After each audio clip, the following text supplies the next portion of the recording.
TheForest.com.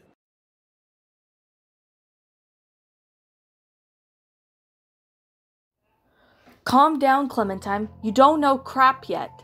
That was what she kept telling to herself, pacing in her small room. Early morning sunlight seeped through the cracks of the window and cast an odd shadows on her desk decorations. In her 5 years at Erickson's, she's amused quite a collection of animal skulls now displayed proudly on over her and Louis's room. You're just late. No biggie, she told herself firmly, shaking her hand. She looked over at the bucket on the floor beside her bed, fresh vomit sticking to its inner surface, and frowned.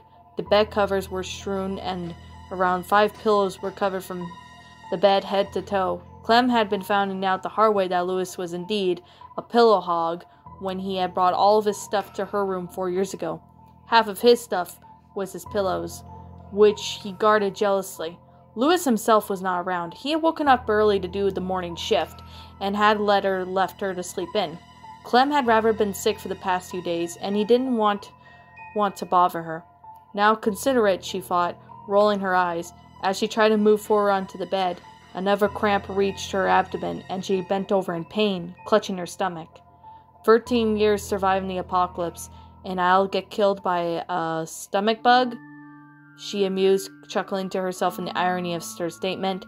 Standing up firmly, she pushed over through the pain and walked out of the room. The hallway was empty except for Asim, who was moving a stack of chairs somewhere.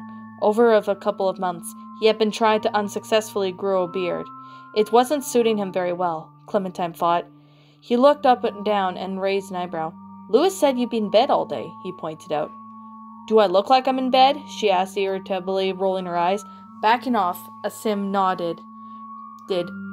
All right, sorry. Good to see you on your feet. He wallowed over as best he could down the hallway. Wait, Asim, I'm sorry, she called out to him as he disappeared into the courtyard. Damn these hormones, she thought. No, it's not what it's happening here, she castified herself, shaking her head and walking down the path Asim took.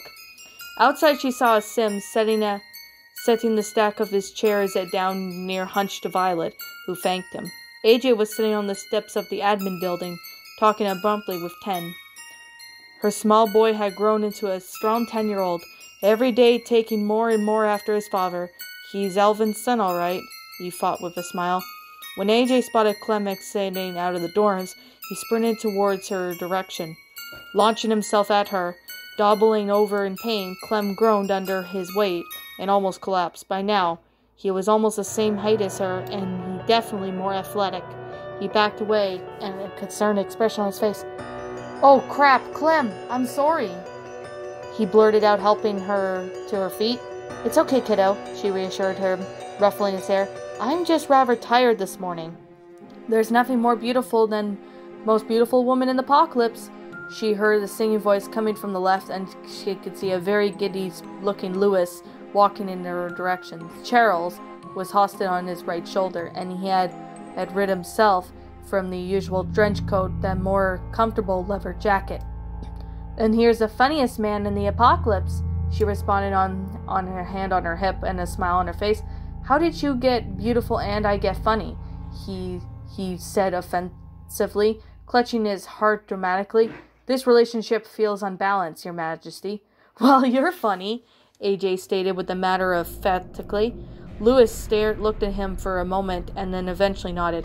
I am that little dude, he agreed, pulling Clem to him and planting a soft kiss on her forehead. He always joked about that they were a perfect match, purely because of their heights allowed him to do that often, and she would always flip him off. In reality, she really enjoyed it, but she wasn't about to give him the satisfaction. Before she had time to respond, another sharp pain caused her to groan in discomfort. Louis looked in her direction and eyed up and her down. Are you sure you're okay? He asked. Yeah, I'm just having a stomach ache, that's all, she said, giving him the most reassuring smile that she could muster. Not altogether convinced, Louis pierced his lips and nodded at her. All right, if you say you're okay, I believe you. Thank you. Gingerly, Louis led Clementine and AJ to the tables, which Asim and Violet had already vacated. A few years back, through general continuous, as both of them became the leaders of their community, They would eventually come to Clem about smaller issues that they thought that require survival expertise. They stopped, however, a couple of months ago after Clem and Lewis announced their improv wedding, earning the cheers from the whole school, AJ, the most vocal along with them. Right now, Clem was mostly thinking about what had to come after the actual makeshift wedding, and its desire and worrying of implications. She gently clutched her stomach. She fought ruefully, and then, more than a little drunk, she had traced small cracks on the table with her fingers as her eyes followed the shapes absently. Meanwhile, AJ and Lewis indulged in a light conversation. They were talking about the boy's 11th birthday, which was fast approaching. Clementine hadn't known the exact date, so she and Lewis looked at the calendar and decided through out the estimate. At the end, they had settled for January 18th. Her head was throbbing in pain, and the sounds of her voices becoming blurs as she closed her eyes shut. "Clem!" she heard her voice point out, her eyes fluttering open and searching for the source. She saw both Lewis and AJ staring at her with the eyebrows and blushed. "Yeah, sorry," she blurted, nodding. What is it?" "I was just telling AJ that I have some time for another piano lesson with the little dude here." Lewis ruffled the boy's hair and AJ laughed. "You okay being out there yourself for a while?" "You could come with me and watch me play too," AJ suggested, his eyes lighting up at the fact. Clem had smiled at him, but gently shook her head. "No, I think I'll wait out here. You guys go ahead and practice." Nodding, Lewis turned to AJ. "Well, it's just you and me today, buddy," he said with a grin, decorating his freckled features. The boy smiled and stood up, balancing the weight on his balls of his feet. They could give each other Clem a kiss on her cheek, Lewis capturing the lips for the second time, and leaving a sloppy grin on her face. When they entered the admin building, Clem was left alone in the courtyard. She tried to rub off the sleep of her face, only getting a dizzy feel from it. Instead, she had looked around and examined her surroundings. 5 years, the place had not changed really much. The gate was now properly sealed with wood and metal sheets. Bound together was being combined forces with the duct tape and rope. The kids had not had any be able to contain themselves after a couple of graffitis were painted onto the boards. Most of them were vocal words, and a couple of them adulting to their victory over Delta 5 years ago. The light was from the rising sun shone to them, giving the impressions that they glow under the dim morning light. The watchtower as essentially had been the same since a couple of minor adjustments. They seemed to be necessary over the years. Her eyes skimmed over on the walls and landed on the big archway that led to the graveyard. She was thankful that she had not gotten any new additions these past years, for that she added a small shrine of honor of each of the deceased. On it, whatever seems to be photos that had been them, and small notes from her loved ones. Sophie's grave, although it had already been dug before the war of Delta, it had been the hardest to fill. Minnie regretted not going back for Sophie's body, but there was nothing that they could do. They consumed the compound and had enough to know not to go back to that place. Instead, they'd been filling up the graves with the rest of their belongings, and Minnie had a lock of fiery red on her shrine. A gust of wind made her shiver, and she buttoned up her jacket. In mind, she was racing for 1,000 miles an hour, and unnecessary was not helping. Shaking her head, she sat up and took a piece of paper from her breast pocket. She and Lewis decided that keep it that way for leaving notes for each other in case if it was important for these exact situations. She used a crayon to write small messages. Lewis, out for a walk, won't be long. Love, Clem. Leaving the note pinned to the table with a small rock, she made her way to the gate and opened it. Slowly she slipped through the gap and closed it behind her. The woods beyond the filled with the traps, ranging from boulders and hanging from the trees to bear traps. Hidden among the shrubbery, a few birds chirped happily as they passed through the trees, creating a soft melody that clashed with the jumbled thoughts. As she walked, she was careful not to set off any traps. She saw the sun begin to rise along the tree line. She let the warmth embrace her, still shivering from the every cold breeze that crept from the north. Hugging herself, Clem trudged through the small patch of grass and kept her pace. She didn't know how long she'd been walking, but before she realized, she arrived at the wooden fence. It was unlike the fence that had been separated from her childhood home from the forest in Georgia. although a couple of planks had gotten rotten and had been torn down. She squeezed it through, dizziness settling in as she stumbled on the other side. Pressing her hand to her face, she pinched the bridge of her nose and opened her eyes slowly. The urge to throw up had thankfully passed, and she was looking at the parking lot of a convenience store that they had found last year while scavenging. Cars that had been picked clean years ago littered the place. Most of their tires had been stripped off or rotten. She looked up at the sky and saw that the sun was already at its highest point, meaning that it's been almost twice as long as it got to get here as last time. Cursing under her breath, she took out her knife and walked forward. As she got to the door, a sharp cling noise came from the right and she jumped. Her knife trained that is in the direction of her left hand, covering her stomach protectively. A squirrel jumped out from behind the trash can, holding what appears to be a potato chip bag in its hands. It eyed Clem curiously with its hands crumbling on the top of the bag slowly. She lashed at the air to try to scare it away, shaking her head and turning back to the store. Inside, the shelves were mostly ransacked, gathered with dust from the apocalypse started. Due to the thing that there was a short line of shopping carts, most are left. There were racks with green cards. Happy birthday, Merry Christmas, Happy New Year, she read absently. Flipping through them, a sharp pain in her stomach reminded her why she came here in the first place, to set out to find the pharmacy inside the store. Empty boxes were crumpled and bags were littered all over the shelves as she walked. The chirping of the birds seemed to have followed her, as much as most of them perched under the windowsill with a shattered glass pane. The crunching of the dirt and litter against her boots announced each step she took. Her eyes scanned the area for a few seconds. Alert in any case happened. It would not go like that to get killed now. Now she fought ruefully. She walked off into the pharmacy office and searched for the back shelves for whatever has been left. There wasn't much. The office was just a smallish room with barely anything to pass through. Only a half-broken window decorated one of the walls, leading to the back of the convenience store. She dug up one of the boxes, ridding them for pill bottles that had been emptied long ago. No, no, no, she muttered herself, discarding the items as she went for the office. After a few unsuccessful searches, her hand glazed over the heavier box, and it was one of the highest shelves. Damn, where's Louis when you need him? She mused as her hands were on her hips. Standing on her tiptoes, she managed to get her finger around with one of the cardboard flaps of the box and pulling it to her. It turned out it wasn't a great idea, as the contents of the box came pouring down. Now strewn on the floor were the small boxes with the names such as Trojan and Durex, which had no really meaning to her. She sorted through them until she found what she had been looking for all along, a pregnancy test. She looked for the back of the box, real familiar with herself with the instructions, and then she started taking out the short stick. Eyeing it with curiosity, she pierced her lips. Good thing I didn't bring Louis then, she thought with a grin, and then she followed the instructions, however, reluctantly, and had sat down on the box while she waited. During the 2 minutes of that box being advised, she brushed herself by scanning for the rest of the office.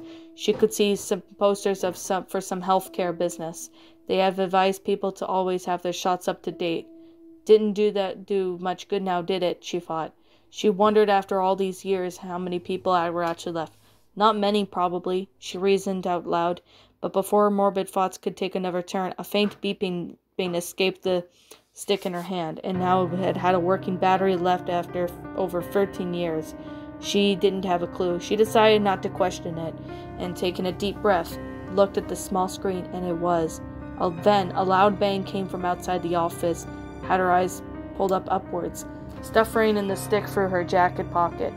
She drew the knife and prepared for the worst. Soft growls and gurgles came from the front of the store, and she sighed in frustration. Did you guys learn to sneak around or something? She said, but no one in particular, rolling her eyes. At least it wasn't the raiders, she thought. She walked outside and inspected the store. About 15 walkers had wandered inside. They were making their way towards her. She tried to keep them spread out by taking them swiftly.